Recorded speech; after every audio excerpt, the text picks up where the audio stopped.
अशोक स्तंभ संवैधानिक रूप से भारत सरकार ने 26 जनवरी 1950 को इसे राष्ट्रीय चिन्ह के तौर पर अपनाया था, क्योंकि इसे शासन, संस्कृति और शांति का सबसे बड़ा प्रतीक माना गया था।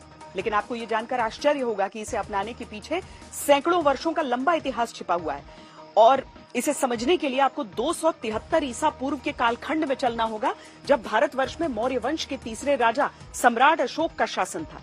ये वो दौर था जब सम्राट अशोक को एक क्रूर शासक माना जाता था, लेकिन कलिंग युद्ध में हुए नरसंहार को देखकर सम्राट अशोक को बहुत आघात लगा और वो राजपाट त्याग कर बौद्ध धर्म की शरण में चले गए।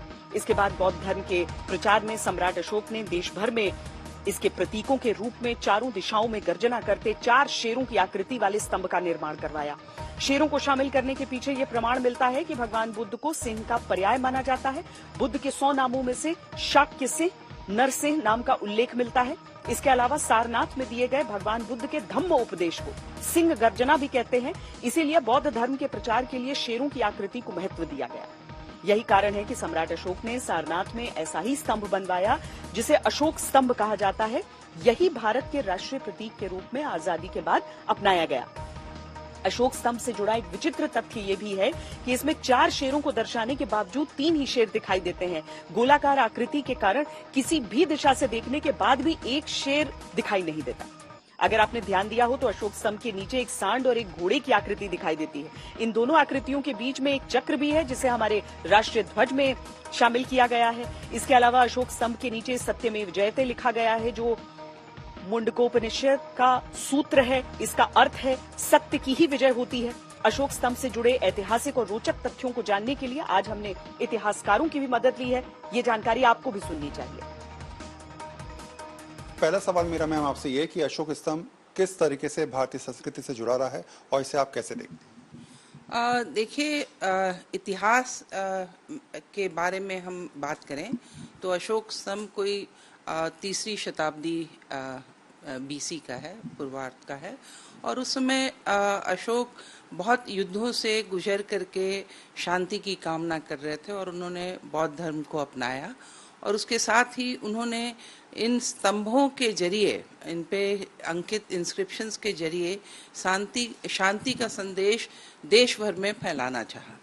उनमें से अशोक स्तंभ बहुत महत्वपूर्ण इसलिए है कि ये धमेक स्तूप के साथ जुड़ा हुआ है, जो बुद्ध का बहुत प्रिय स्थान था, जहाँ पे इन्होंने सारनाथ में धर्म प्रचार किया था। और इसलिए ये बहुत महत्वपूर्ण रहता और इसीलिए भारतीय संस्कृति का केंद्र बिंदु रहा सारनाथ, क्योंकि ना सिर्फ बुद्ध ने धर्म प्रचार किया, बल्कि हमारे देश का सबसे एंशिएंट, प्राचीन काल का सबसे बड़ा एम्पेरर जो था, वो वहाँ पर अपना मोनोलिथिक पिलर लगाता है, जिस पे अशोक चक्र है, 4 लॉयंस हैं उस अशोक चक्र के ऊपर।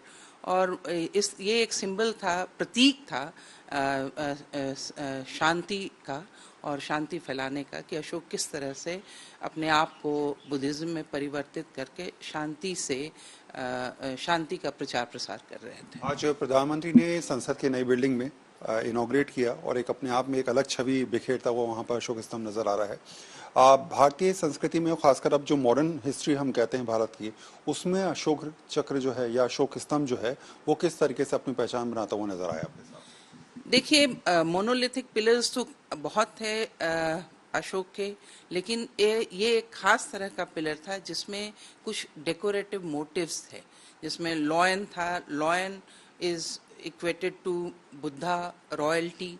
बुद्ध भी रॉयल फैमिली को बिलोंग करते थे। उसके बाद उन्होंने संसार को छोड़ करके किस तरह से लोगों के लिए काम किया, शांति का प्रचार प्रसार किया, वैसे ही अशोक ने भी बुद्ध का फॉलोअर होने के नाते वही सब कुछ किया जो बुद्ध करते थे और बुद्ध चाहते थे।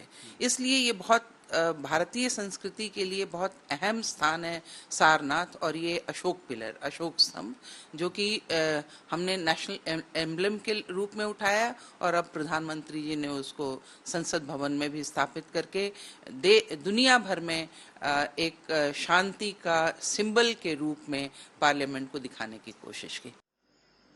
ये तो हुई अशोक स्तंभ के इतिहास की बात।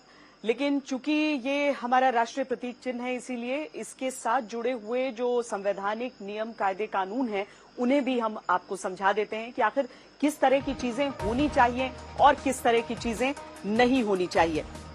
अशोक स्तंभ का इस्तेमाल सिर्फ संवैधानिक पदों पर बैठे हुए व्यक्ति कर सकते हैं। इसमें भारत के राष्ट्रपति, उपराष्ट्रपति, प्रधानमंत्री, केंद्रीय मंत्री, राज्यपाल, उपराज्यपाल, न्यायपालिका और सरकारी संस्थाओं के उच्च अधिकारी शामिल हैं। लेकिन रिटायर होने के बाद कोई भी पूर्व अधिकारी, पूर्व मंत्री, पूर्व सांसद या विधायक बिना अधिकार के इस राष्ट्रीय चिन्ह का इस्तेमाल नहीं कर सकता। आपको बता दें कि देश में जब राष्ट्रीय चिन्हों के दुरुपयोग का प्रचलन बढ़ने लगा तो इसे रोकने के लिए विशेष कानून बनाने की जरूरत पड़ी। भारतीय राष्ट्रीय चिन्ह दुरुपयोग की रोकथाम एक्ट 2005 बनाया गया, जिसे 2007 में अपडेट किया गया। इस कानून के तहत अगर कोई आम नागरिक अशोक स्तंभ का इस्तेमाल करता है तो उसे 2 वर्ष की कैद और 5,000 रुपए तक का जुर्माना हो सकता है। आमतौर पर यह माना जाता है कि सरकारी कागज पर अशोक स्तंभ अंकित होना उस कागज का वजन बढ़ा देता है। ये संवैधानिक पद और संविधान की शक्ति को दर्शाता है।